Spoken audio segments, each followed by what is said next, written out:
আমরা এখন প্রশান্ত মহাসাগর আছি। প্রশান্ত মহাসাগর আজ অশান্ত রূপ ধারণ করেছে। সামনে হারিকেন ফুলসো ধেয়ে আসছে। বাতাসের গতিবেগ এখনও মোটামুটি কম আছে, প্রায় 40 থেকে 45 কিলোমিটার পার আওয়ার। বাট সামনে যে হ্যারিকেনের যে সার্কেল দেখা যাচ্ছে সেটা প্রায় 158 কিলোমিটার পার আওয়ার বেগে বাতাসের গতিবেগ পিক আপ করতে পারে। আমি আপনাদেরকে এখন কম্পিউটারে দেখাবো যে ওয়েদার ওয়ার্নিং কী কী এসেছে, কোথায় কোন জোনে এই সাইক্লোনের সৃষ্টি হচ্ছে এবং আমরা এখন কোথায় অবস্থান করছি। আমার সাথে দেখতে থাকুন, তাহলে ডিটেলস বুঝতে পারবেন।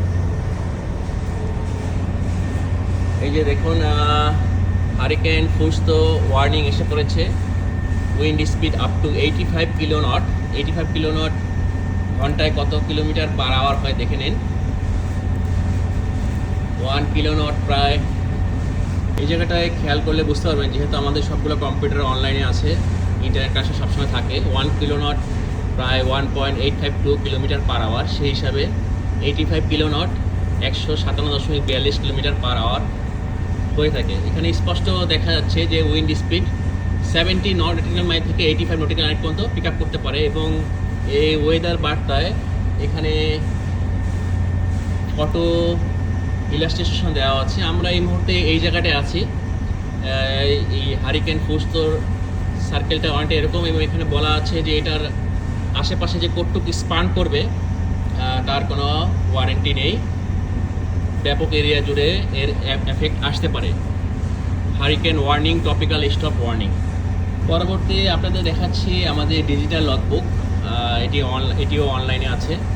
স্পষ্ট দেখা যাচ্ছে আমরা বালবোয়া থেকে কোয়ানজু চায়না দিকে যাচ্ছি। আমরা বেসিক্যালি 21 তারিখ বালবোয়া থেকে রওনা হয়েছি। Next destination Quanzhou China.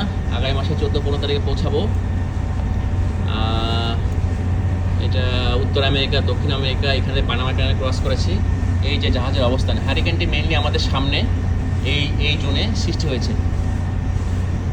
এটি অনলাইনে পৃথিবীর যে কোনো পজিশনে এবং যে কোনো সময়ে জাহাজের পজিশন, স্পিড দেখেন। স্পিড এখন 14.9 নট। জাহাজের latitude, longitude, heading 14.9 means almost 27.5 kilometre per hour বেগে আমরা এগিয়ে যাচ্ছি। ঝড় আসুক, টাইফুন আসুক, স্টর্ম আসুক, জাহাজের জীবন সংগ্রাম থেমে নেই। বাইরে দেখে আসলাম পাখিরাও তার জীবন সংগ্রামে ব্যস্ত। এত প্রচণ্ড বাতাসের ভিতরেও তারা মাছ শিকারে ব্যস্ত। আমি একটু পর আপনাদের বাইরে নিয়ে যাচ্ছি। বাইরের অবস্থান সম্পর্কে মোটামুটি একটা ভালো আইডিয়া পারবেন। বাইরে গুড়গুড়ে অন্ধকার, যদিও এখানে প্রায় সকাল 7:30 বাজে, প্রচণ্ড বাতাস। চলুন আমরা এখন বাইরের দৃশ্য বা সিনারিও সম্পর্কে একটা বেসিক আইডিয়া নিয়ে থাকি। এইমাত্র এই ইঞ্জিন রুম থেকে বাইরে আসলাম। ওই পাশে বা সামনে বাতাসের গতিবেগ প্রচণ্ড হবে, হয়তো আপনারা আমার কথা বুঝতে পারবেন না। তো আমি আপনাদেরকে লাইভ সাউন্ড এবং দৃশ্য দেখানোর চেষ্টা করছি। চলুন।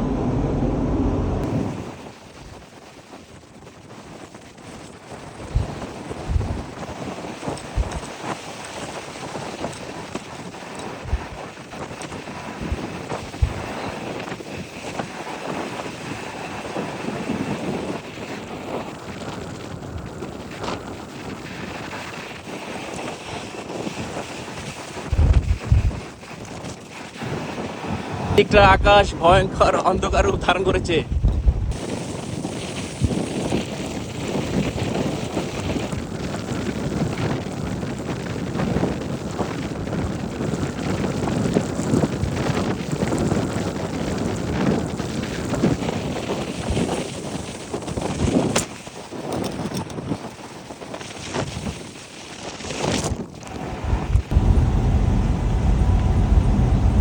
দেখতেই পারলেন বাতাসের গতিবেগ এত বেশি, মনে হয় আমাকে উড়িয়ে নিয়ে যাবে। আমি এতক্ষণ ব্রিজে টানা ছিলাম, এখন একটু পিছন দিকে এসেছি। এখানে বাতাসের শেল্টারে আছি, তাই এফেক্টটা অনেকটা কম। চলুন আশেপাশের বাকি দৃশ্য দেখে নিই।